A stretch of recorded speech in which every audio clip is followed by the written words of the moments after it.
Steve from Steve Ramone Band here. You're listening to the Brutally Delicious Podcast. 1, 2, 3, 4. The Brutally Delicious Podcast. The Brutally Delicious Podcast. The Brutally Delicious Podcast. The Brutally Delicious Podcast.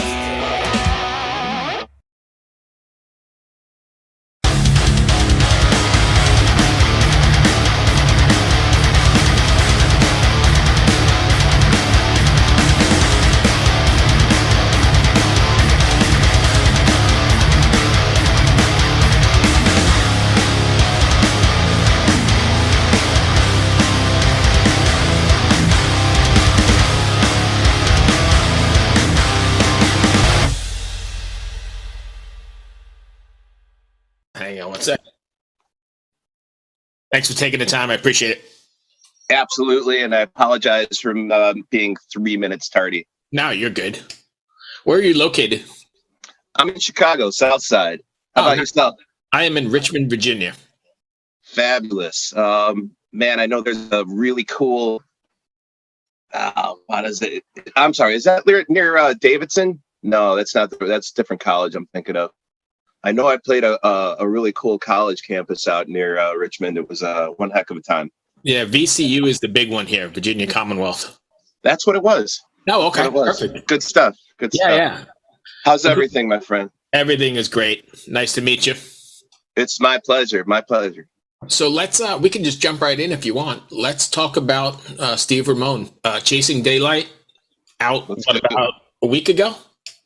It came out on the 19th. That was Friday. So yeah, it was a busy day, and it was the culmination of a lot of hard work and a lot of great players, a lot of great times. What was what's been the response to it so far?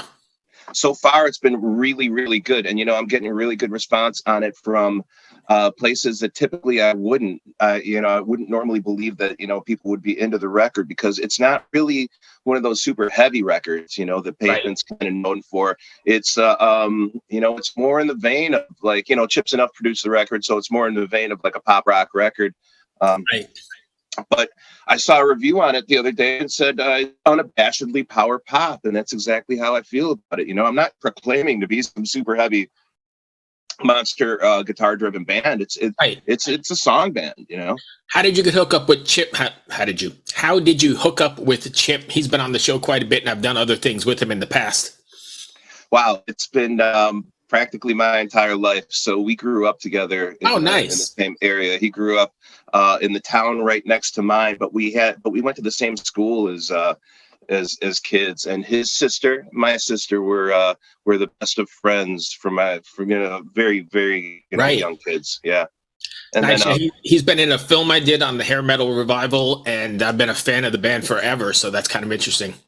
Man, what to love. It's just such a great band. The songs are fabulous, and he's such a great bass player. It's just, and he's really turned into a phenomenal producer and just all around, he's a renaissance man as far as music is concerned. He's good at it all. I mean, you kind of have to be in this day and age, right? I think you do. You have to have the attitude that like whatever needs to be done. Yeah, I guess I can take care of that for you. What was the writing process like for Chasing Daylight? Are you pretty much the driving force?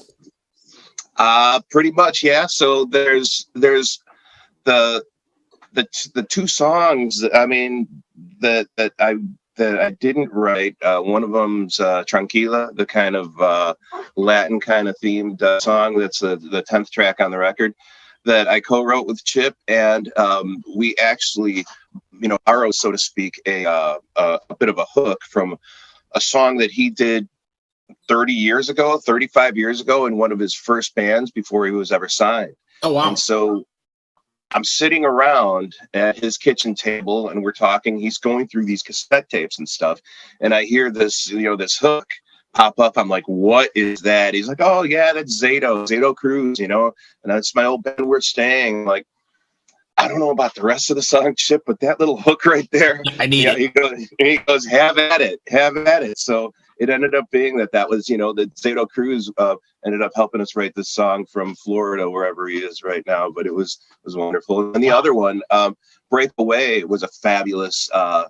We got together on that one as well, because I had the hook and I had kind of what I wanted to do musically going, but there was some parts missing, and there was melodic ideas missing and stuff like that. I brought it to Chip, just little pieces I had, and within a half hour we hashed that baby out, and we were telling Rob Pose and our guy, hey man, all right, just go give us a beat, and give us, then we get a click going.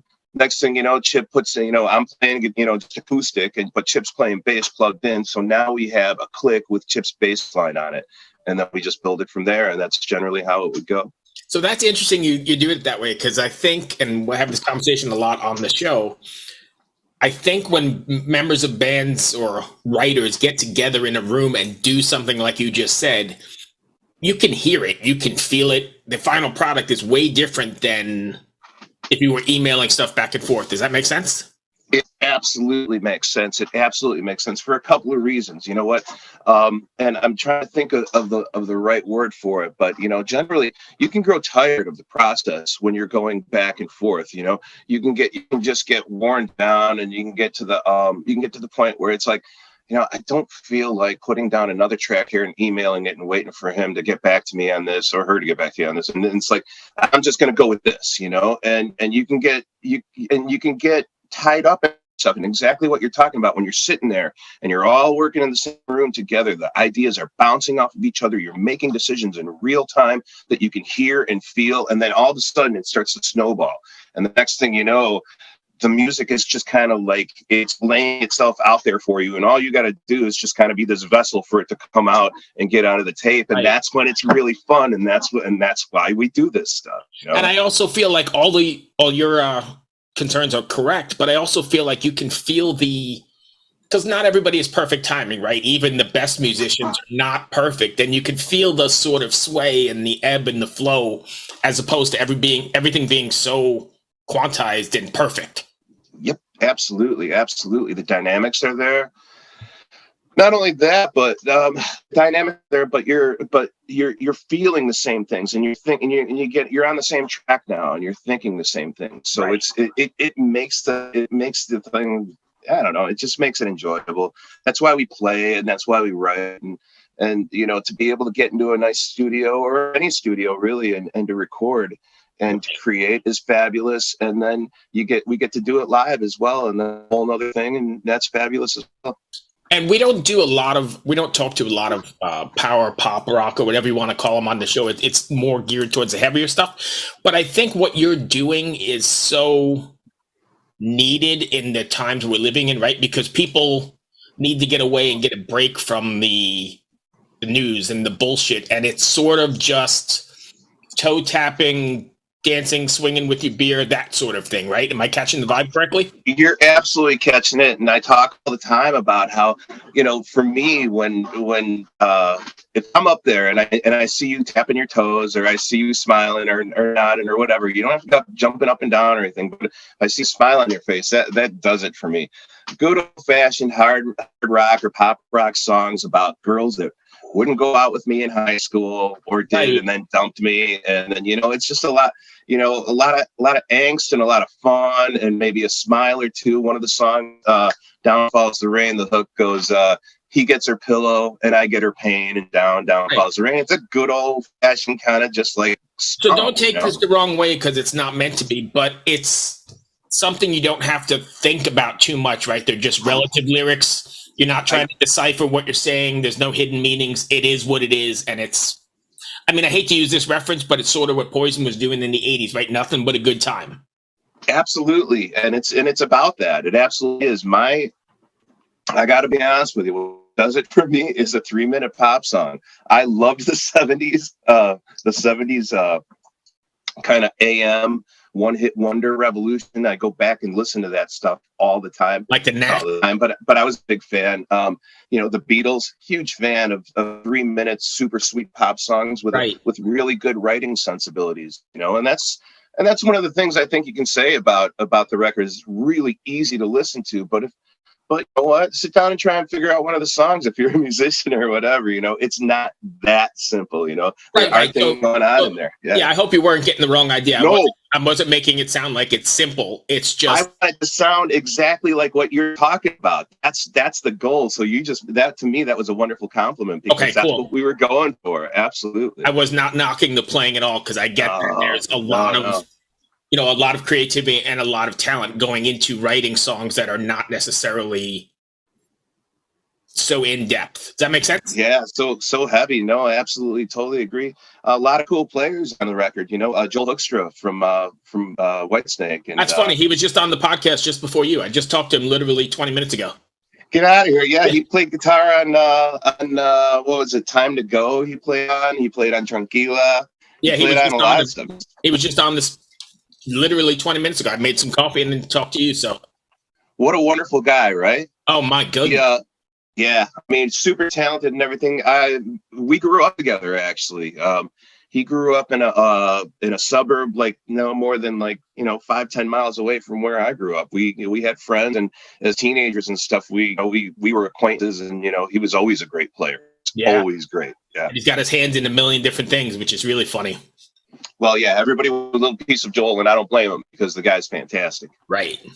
So, what are you planning on taking this project out on the road, or is that not really a thing because of all the guest players? No. Actually, the Steve Ramone band is a thing, and it's got a regular lineup. The only change here will be and the answer is yes. We're going on the road. First show will be August 27th, and we'll be playing with the Midnight Devils and Yngwie. And, oh wow. Yeah, I know, right? That's at the Hobart Amphitheater or something like that. But then after that, I'll go on tour with Glenn Hughes as well. So he's doing the 50th anniversary thing for Burn. So that should be right up our alley there because it's when we play live. Oh, and by the way, Chip's going to be playing bass on tour for us. Oh, really? So yeah, it's going to be a lot of fun. That's even cooler. Yeah. Oh yeah, absolutely. And with Chip in the band gets exponentially heavier, it's so right. And if you've been friends forever, then it's kind of like just getting out on the road with your buddies.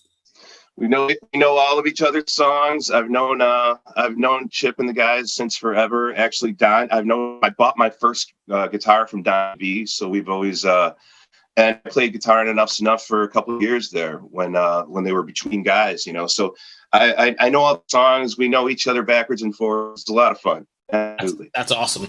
When you're writing these songs, do you pay any concern to how they're going to come across on stage, or are you writing a song just sort of like for the song's sake? Yeah. I must admit that I am not. I have written songs for a specific necessity within the set. We need a burner here, and I need an original burner here. It can't be like something that the band picked up or a fun cover or something that we like to play. I have done that, but I must admit that my writing style, I work on a how in economics you have supply and demand. In my writing style, I have economics of songwriting, and if hooks and titles are in supply, then you'll be getting some songs, right. and because but there's strict Fig Newtons of my imagination. It's like I just write songs to write songs, and I try and think of how I can best make them come out, and I never ever think about if they're going to be played live until I get done recording, and then I'm like, oh man, how am I going to play this live? That's what I was going to ask you. Have you ever gotten to a song where you're like, shit, I can't really do this? Chasing Daylight. Really? Isn't that ridiculous? The title track, Chasing Daylight, is 6 minutes long and something. It's slow. It's down tempo. So you really have to have a powerful thing going on for it to be right. Let's say you're opening for Glenn Hughes or something. You're getting 30 minutes. You can't take 6.5 of those minutes to do the title track. That's just going to bring everybody down and stuff like that. Perfect example of that. Absolutely, man. Interesting. Shoot, I just lost my total train of thought. you got me thinking about Glenn Hughes. You got me thinking about that, how I can't even play my title track on a live. Sorry, my dogs are going to go crazy now, too, because I just banged on the desk. I do. Oh, well, yeah, I got monsters up there too, man. So God forbid, a chihuahua walks by the window or something Right. like that. They go insane. All right, so I'm going to ask this next question. I'm going to mute myself so we can keep going here. But um, how did you hook up with Pavement? Because, like you said, it's not your normal Pavement fare. So it was a really cool, when preparation meets luck and opportunity type deal. Chip had been working with Artists Worldwide forever, Chuck Bernal out of Artists Worldwide. So they had booked together, and then I started playing with Enough's Enough. So there was that little string there, that little line there.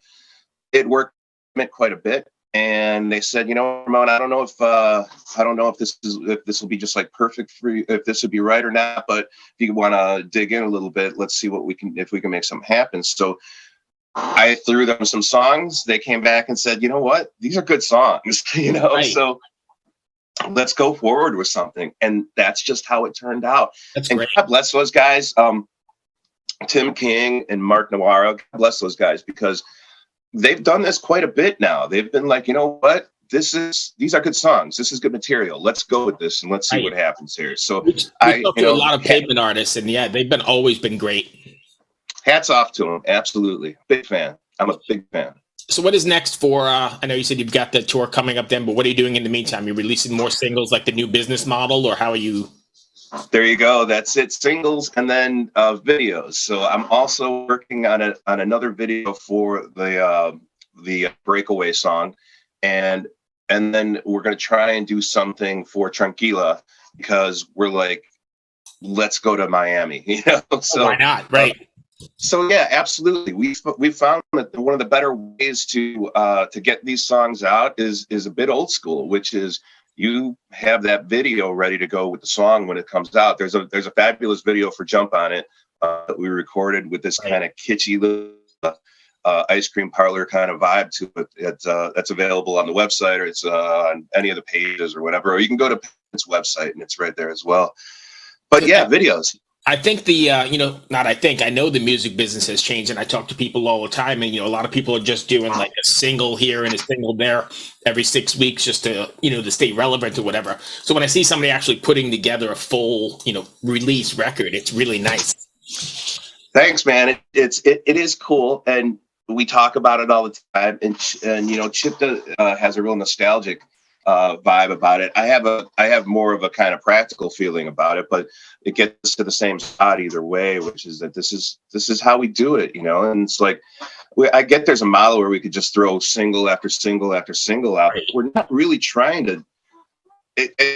I know I'm not going to be the next Justin Bieber or anything like that. That's not going to happen. What I can do is create a really cool rock and roll experience, both in a live format and a studio, but it happens to be a digital format now, but you can buy the CD if you want to as well, because I have Sony distribution. So anywhere you go to in South America or wherever, you can get that CD proper right there, which is a fabulous thing. It's old school, but we're taking care of our niche. I'm not worrying about everybody else's niche. I'm taking care of my niche. And I think we've grown up in probably the same sort of circles or the same time frames anyway. There's an art to sequencing as well, right? That's totally lost. Absolutely, there is. And there's a reason why it wasn't just we didn't go with hit first, right? We didn't go with the one that we planned on taking to radio right off the bat and put it, first, and then the next best one and the next best one. That's not how an album works, Right. If you listen to Chasing Daylight, it moves. It moves from one experience to another, and it rises, and it falls, and it's how it used to be, how it should be. Right, because you create a sort of mood and a flow that you want your listeners to hear it. Absolutely. If you've got the 44 minutes and 30 seconds, like on a drive or something like that, and you pop that baby in, and it's just the right time of the day, and the sun's coming up, or the sun's going down, or just wherever you happen to be happens to be nice and pretty or whatever. You can cop that vibe if you take a listen. So that's part of the idea. That's part of what we try and bake into everything we do. That's the experience, the vibe, the tingly feeling, the the almost nostalgic kind of thing, and then the appreciation for the musicianship. You know, if you listen to the stuff and you're like, damn, these guys could play for Steely Dan if they had to. Right. I think it's really interesting because, you know, kids like my son's age, they're doing the one song, 30 seconds, and then they're ready for something else already. They're not really consuming the way, yeah, that's exactly right. And, you know, 30 seconds, if it doesn't totally move me, I'm already on to the next thing. But, you know, I love the idea of sitting with an album and, you know, digesting it the way you wanted it sequenced and, the way it was meant to be, and reading the liner notes and doing all that shit. Opening up the liner notes is one of the things that I absolutely love to do. Always hated it when I got CD liner notes and the type and the right. print was just so small. I need bigger glasses, right? Yeah, right. And then it was like almost an afterthought. Well, you know what's like, I don't want to make it difficult. It's like mine. It's there's not that much there, but what is there is really cool, and you can then you can read it. You know, and it's like I love doing that stuff. Even beyond the lyrics, who you thanked, where it was recorded, who the assistant engineer was, all that weird stuff that maybe makes me nerdy, but I know a lot of people like that as well.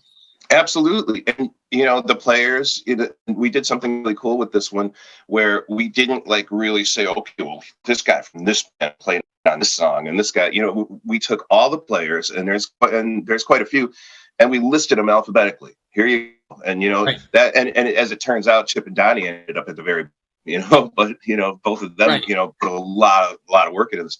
So it was really cool. But yeah, we don't really want it to be about that, you know. It's just very practical, very like, here you go. These are workmen. You know, these are craftsmen. Right. That's beautiful. That's and and don't get me and don't let them tell you otherwise. They love seeing their name on record. Oh yeah, absolutely. Yep. So that's going to bring me to the end of my questions. Did I miss anything you want to cover? No, just that, you know, if you see the band out there, please come on out. Please download the record. You know, that's how we keep things going. That's how live original music is gonna keep happening. If people download the records and stuff like that, we'll actually be able to get out there and play for them live, because, you know, where can listeners find you? You can find me at steveramone.com. You can find me on Facebook. You can find me at Pavement. And you can go to any single one of your streaming platforms, whether it's Spotify or Amazon or YouTube, or YouTube, iTunes or whatever. Right there, man. We're absolutely there. You can just click away, and, you know, buy two. They're small. So awesome. And like I said, it's not our typical fare for this for this show, but I encourage everyone to go take a listen, and nothing but a good time, right? That's what it's about. Thank you, sir. Thank you. Did you listen to the record? Yes, I did. Absolutely. Any personal favorites there? I don't know. I really like the Chasing Daylight single. I think that was, I know you said it's too slow, but I think it moves, and it's sort of kind of got like the emotional thing to it. Absolutely. Absolutely. I didn't say it wasn't one of my favorites. I absolutely love the song. It's just really hard to play live. Right. No, but I think once you put on headphones and listen to it, it's actually really, really good. Oh, appreciate it. Really love hearing that, man. Thank you so much. Thank you, my friend. It's been a pleasure talking to you. Good luck with the record. Take care, brother. Thank you. We'll see you soon. Bye. Bye.